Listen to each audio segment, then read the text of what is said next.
looked like in your photographs that a lot of the yellow was modeled with olive or other colors like it was. Brown. I modeled yellow with brown, and that's the schlappen. I'll tell you about schlappen. That's what I'm saying about hairline is, you know, this to me is the best schlappen on the market. And schlappen is just webby saddle hackle. That's all it is.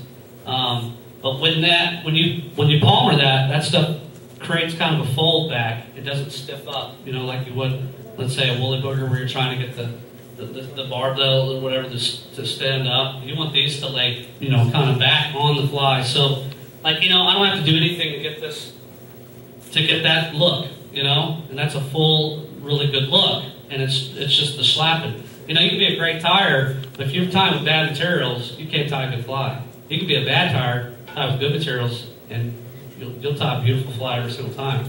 I'm telling you. Selecting the right material is the way to go. But it takes knowing somebody and getting somebody to get you to know those things. But Blue Ribbon's carrying all this stuff. Everything that I did this winter on streamer fishing, I kind of had the fly shop carried as I was experimenting.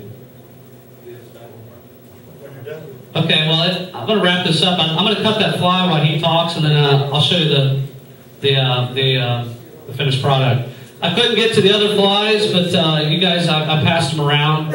I apologize for that. I knew I wouldn't have enough time, but I wanted to try to scope it for you. But here's a circus spin. You can just pass this around too. This is the other fly. So it's that fly, that 3-hook marabou, palmered fly, and then that sculpin is really all you need to be throwing on this river to move big fish. And you guys saw the pictures. I mean, the flies are in the mouth. They work. Any other questions? You ever use lead and tape to get a uniform, the old paint uniformly weighted?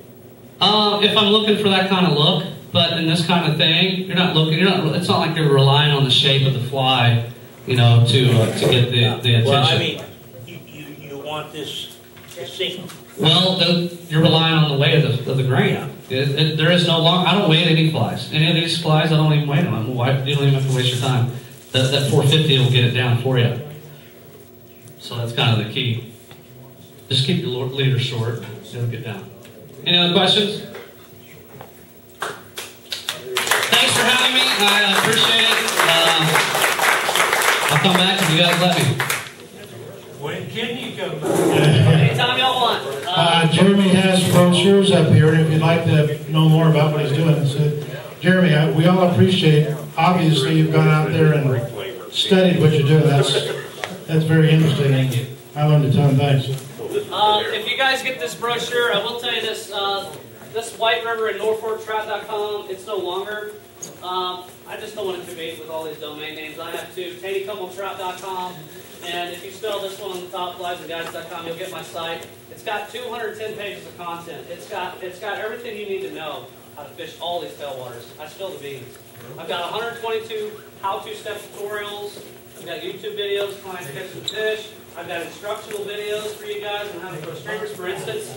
A lot of people that just do this regular cast is no-go. What you want to do is cast and lift up with the cast. It'll keep that line in the air. So instead of coming back, see, when you just come back with a regular cast, you're going to shoot it down. If you cast and kind of follow up with it as your line's extending back, and then shoot it, it's wonders with this heavy stuff. Makes a lot of sense. Give me the website. We still need Fliesandguides.com. Craig, Paul has got a bunch